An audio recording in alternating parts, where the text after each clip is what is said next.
بەداخەوە دوێنێ یەکێک لە نووسەر و چیرۆک نووس و یەکێک لە ئەدیبە گەورەکانی کورد کە ئەویش ئەحمەد محەممەد ئیسماعیلە ماڵئاوایی کرد. ئەم نووسەرەیەکێکە لە نووسرە دیارەکان و یەکێکە لە چیرۆک نووسە دیارەکانی کوردکان نزیکەی 50 بەرهەمی هەیە و بەدەیان بابەت و لێکۆڵینەوەی لە گۆڤار و لە ڕۆژنامەکاندا بڵاو کراوەتەوە. یەکەم بەرهەمیشی بە ناوی دارەکەی بەرماڵمان لە ساڵی 1969 دا بڵاو کراوەتەوە.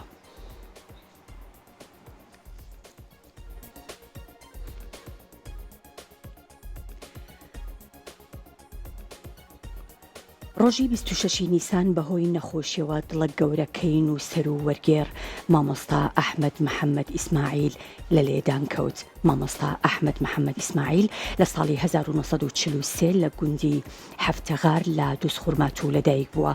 لە ساڵی 1962 خانەی مامۆستایانی لە کەرکووک تەواو کردووە. لە قوتابخانەکانی دووسخورمات و کەرکووک، سلێمانی دهۆک و تکریت و کەلار مامۆستا بووە.